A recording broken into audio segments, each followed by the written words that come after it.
A question I get asked a lot online is, how do I make a career out of adventure?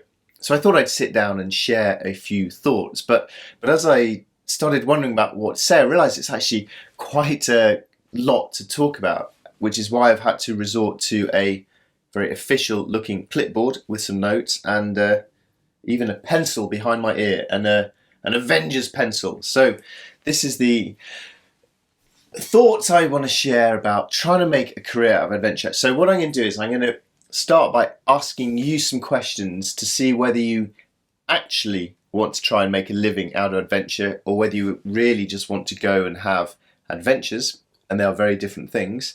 And if you're still hanging around after that and you decide to turn your hobby, the thing you love, into your job, which you hopefully love but is still a job, then I'm going to chuck out at the end some simple but not easy bits of advice that I hope might help you get started. Right, first question. You say you want to be an adventurer. Why don't you just get a proper job? You can almost certainly earn more in a proper job than you can being a so-called adventurer, and then just spend your spare time and your money going and having actual real adventures. The only reason not to do that is if you will also enjoy all the spin-off work stuff that comes from a career in adventure. I spend a huge amount of time sitting at a desk I stand at a desk, very good for your back, standing at a desk or making videos, basically being in the shed, making stuff happen compared to the amount of time that I'm actually out on adventures. So what adventures, travel, expeditions do you want to do? Why are they exciting to you? And importantly, why should anyone else care about what you're going to try to do? How do you fancy earning your money from adventure? Perhaps it could be guiding clients on expeditions. You need to be qualified for that. You might manage other people's expeditions and projects, or would it be writing, speaking, photography, making films, working in product development, working for an outdoor company or brand, trying to be a brand ambassador for outdoor stuff, or getting famous on the telly? What is it that you want to do your career in adventure? Are you good looking and willing to flaunt that? Are you rich? No? Welcome to my world. In that case, you're going to have to make it in adventure through doing good stuff, doing it well, and working very, very hard. There's not going to be a fast track, immediate rise to being on the telly or Instagram fame or whatever it is you might be craving. Nope. You are going to have to learn that life is going to be cheap. You're going to have to learn to live on not very much, to work very hard, and work part-time, have a proper job, or just move to some part of the world that's insanely cheap and try and make things happen from there. Are you okay with that? And are you prepared to do all the hard stuff about being self-employed, working 7 days a week, owning a clipboard and a pencil, worrying about where your next cash is going to come from, filling in tax forms? I'm not sure I am, really. Anyway, are you still here after those questions? Okay, good. Right, secret. I've managed to make my living out of travelling by doing interesting things and then telling the stories about them in a way that is interesting and appealing to other people, hopefully. And then, even that's not enough, you then have to do the third thing, which is working hard at marketing yourself, telling the world who you are, what you're doing, showing off about yourself on the internet. It's a weird thing that I'm not that comfortable with, but it is pretty essential. And finally, I've made a real point of trying to do a very good job whenever somebody asks me to do something that they're going to pay me for. It takes a long time to build a reputation and not long to blow one. But from a positive reputation, slowly things can start to develop and you can start to make this work.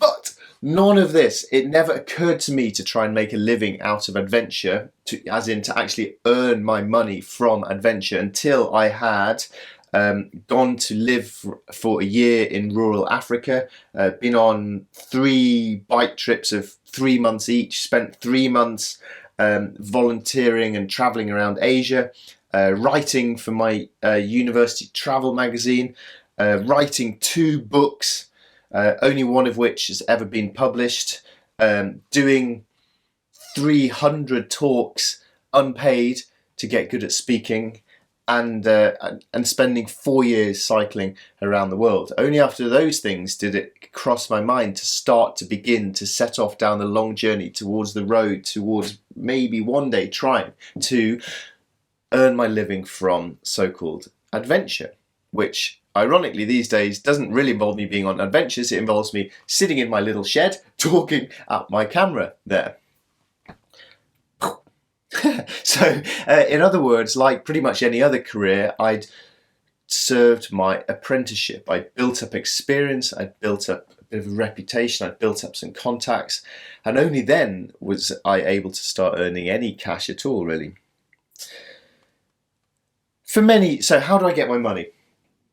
For many years, I got nearly all of my money from giving talks about my adventures.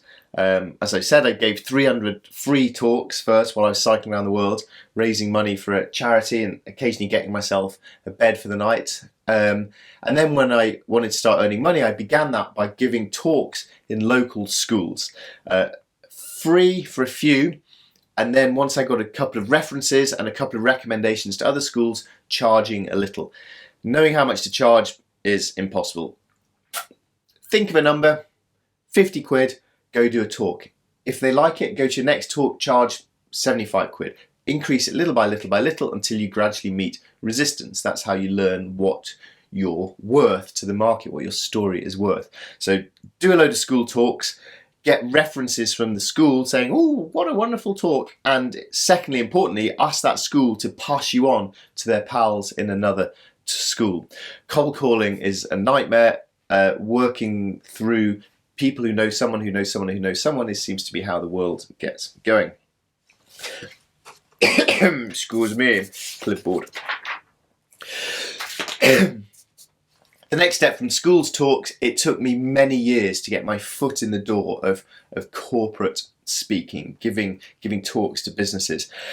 I got quite early on, because I cycled around the world for 4 years and that's quite cool, quite early on I got on the books of loads of speaking agencies, but the phone never rang. I really only started to get corporate talks through trying to build up a reputation for what I do myself, and I did that by concentrating on blogging. This is back in the olden days of about 2010, 2009, the ancient olden days of blogs. And what I did was I just worked hard to make good, regular content, put it out there into the world, gradually grow an audience of people who knew about me, and eventually some businesses would start to come to me and say, hey, please will you come talk to our people about your experiences. So I found cold calling businesses hopeless.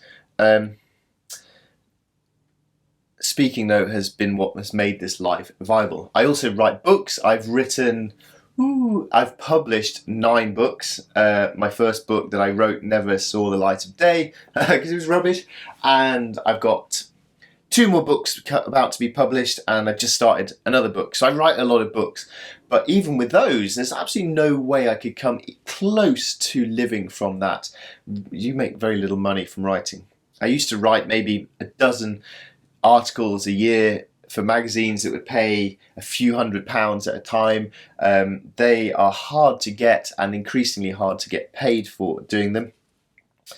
But in the last few years, what I've started to do more of is to start working for brands, either as an ambassador. So I work for a brand and I do stuff with them, either in their gear, using their stuff, going to their events, promoting them online as a year-long relationship. And that is my holy grail dream thing in terms of trying to make a career out of adventure. to find a few brands who I care about and to be long-term partners with them. So I'm starting down that road now. I also now do more one-off brands campaigns whereby a brand gets in touch and they say, hey, we like what you do, here's what we do, is there a way we can meet in the middle, share the stories and promote the product and promote me, and I get some cash. My work with brands has come about entirely because over the years I've started to get better at filming stuff. So now either brands have seen my films, like them and want to do stuff similar, or they've seen my films and they say, we like that, please go do the same thing, but using our toothbrush along the way, or our pencil. I need a pencil sponsor. So it's come because I've got moderately good at making films. However, this is a really important point. I started making films back in the olden days of 2009 purely because a new camera was invented, the Canon 5D Mark II. It's about the first small little digital SLR that made beautiful HD film footage. And when I saw that, I thought, wow, that is beautiful, that is the future, that is exciting. Imagine if I could somehow use this with adventure stuff. That would be amazing. I'd never filmed anything in my life. It never occurred to me to even want to film anything in my life. But I went out and bought that camera. It was £1,600. The fact I can remember the price exactly shows how alarming that number was to me. It was the most expensive thing I'd ever bought in my life, and I didn't have the slightest clue how to use it or what I was going to do with it or how on earth it would ever pay itself back. And I did it because I loved it, and I learned to make films because I loved it. And 9 years later, occasionally now, people pay me to make films. I hope within that there's a lesson for you with whatever you're trying to do. Find something you really, really love, do it because you really, really love it, work out how to pay for life in the meantime, and somehow, hopefully along the way, good stuff will come. And that all comes from you doing what you love, doing it really, really, really well, and doing it relentlessly and remorselessly for many, many years. It's really hot in my shed. When I become a famous adventurer, I'd like an air-conditioned shed. Two things separate those people who make long careers from adventure versus those who eventually fall by the wayside. Money and patience. 3 questions for you. How much money do you need to earn? How much money would you like to earn? How much money can you barely get by on? Fingers crossed, your answer to all those questions is the same amount of money. In which case, you're ready to begin the long and patient journey towards turning what you love into, hopefully, a life whereby you can sit around in your shed, prattling around and call this work. Doing what I love and calling it work. So, here's a list of suggestions that I hope will be helpful for you to set you off down your career of adventure. Number 1, go on a massive, interesting adventure. Without this, we are wasting our time. It worries me how many people email me saying, I really want to make a career in adventure, when what I'd like people to be saying is, I really want to go on a massive adventure. You've got to get the priority on that the right way around. Otherwise, you're going to, well, that's not true. You can just focus on the career if you're quite happy to be beautiful and rich and flaunt yourself on Instagram with selfies and little life affirmations saying how beautiful life is if you follow your dreams. But if you're ugly like me, then you're just going to have to go on a massive adventure first. Get out there and do something cool.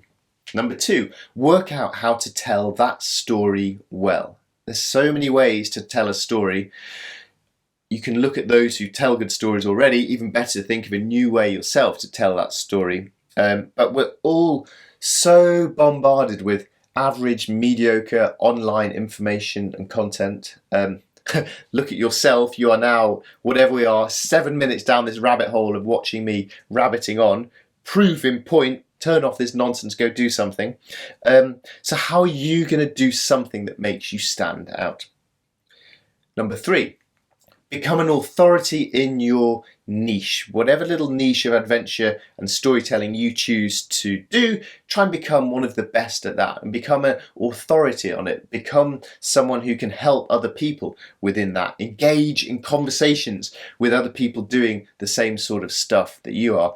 Do your very best to help other people within the world that you're in. That might seem counterintuitive, that you have to be competitive and trample on people in order to get to the top of it, but that's just nonsense.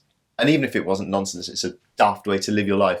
But adventure is not a zero-sum game. I've really found that the more I help other people with their projects and their plans, the more eventually the universe comes back to help me, which sounds like hippie nonsense claptrap, but it seems to work. Number 4, this is not hippie nonsense claptrap.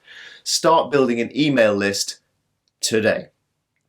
Number 5, think about who you admire in the adventure world. So what is it that inspires you?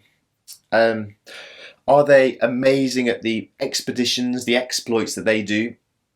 Alex Honnold. Do they take beautiful photographs of expeditions? Martin Hartley. Do they tell their story magnificently well? Ben Saunders. Do they make fabulous adventure films? Renan Ozturk. Do they write the way that you'd like to write if your brain was twice the size of a normal human? Rob McFarlane. Do they observe the online adventure world, the real adventure world? Do they observe it well and comment on it well and engage with the audience incredibly well, like Brendan Leonard? Why do you like what they do? What are they good at? What can you learn from them? And are you willing to work hard to get good like they're good? And then, why should anyone pay you money to do that stuff rather than them? You need to work out how to answer that question. Number 6, don't believe the lies you see on the internet. So even excluding the ludicrously over boastful, oh gosh, sunset and airy life advice and just boastful nonsense that the internet adventure world seems to have been filled with, nobody's living the adventurous life that is appealing to you. No one's doing that life without either being minted, being incredibly beautiful, or working like crazy behind the scenes to make this stuff happen. So behind this so here's the camera pointing at me, heroic, handsome adventurer. Books about adventure, globe, adventure. This side of the camera, there's a box of receipts and a printer and a massive pile of boring paperwork and some new light bulbs and a dirty teacup. This is the behind the scenes life of that. Don't forget about that. The to-do lists and just all the real stuff of a normal grinding day-to-day job, which is what you're after. You want to turn adventure into a job. Do you? Number 7, are you going to get quite good at lots of things, or are you going to get really good at one thing? Both options can work. Otherwise, you need to begin partnering with people who are good at the stuff that you're not good at. Which of those things suits your personality type? I'm absolutely terrible at partnering with other people, and I really wish I wasn't. I'd love to do that more, but I try and do everything myself, which is stupid. Number 8, don't do anything you're embarrassed about or feel that you should keep secret. Buying social media followers, cheating on an adventure, bigging yourself up to be more than you're not. You're in this for the long run, right? Imagine that this is a 100-year project you're trying to build, not trying to take over the world by Christmas. Number 9, don't think about a career in adventure as a way to make money. I could make a lot more money in my life doing other things. So could you. Think of it as, how can I get to spend more time doing the things that I love? And if that works out, and if you can earn enough money to pay the bills, then boy oh boy, you have suddenly become the richest boy in the playground. 10. Nobody owes you a living. Don't go moaning and complaining and bickering and being jealous of other people and all the things that I've spent too much time doing. It's going to take a long... Oh no, what's that beeping? Don't beep. I tell you what that is. That is my beeper alarm to tell me to get off the computer and to go do some pull-ups, which I try and do every hour to turn off the computer. Nobody owes you a living. It's going to take a lot of time until you get paid for stuff. So figure out how are you going to pay for life until then. Please don't do the Instagram thing of follow your dream, quit your job tomorrow, because you'll be really hungry by Friday. Figure out how you're going to pay for your life and gradually decrease that as your adventure earnings increase. Don't just go cold turkey, because that's daft. 11. Hire an accountant with your first paycheck. I wish I'd done that. I really wish I'd done that. Number 12. Don't forget to go on a massive adventure. Without that, all of this is pointless nonsense. Remember, you're trying to choose a life here. What is the point of that life? Remember that at all times. Keep the stuff that matters the most, keep that at the forefront of what you're trying to do. For two reasons. One, when I remember the stuff that I love, adventure, creating stuff, then I become much happier. When I remember the stuff that I love, adventure, creating stuff, and keep that at the forefront, that's when I make better stuff, and that's when cash comes along and throws itself upon me. When I deliberately try to strategically chase money or fame or glory or ego, then I get miserable and I make stuff I'm embarrassed about. Rule number 8, and it's just rubbish. So remember what the point of the life that you are choosing is. Finally, do not make long videos like this just before lunch, because then you'll end the video absolutely starving and you won't care about saying anything else. You just want to turn it off and go have lunch. Go do an adventure.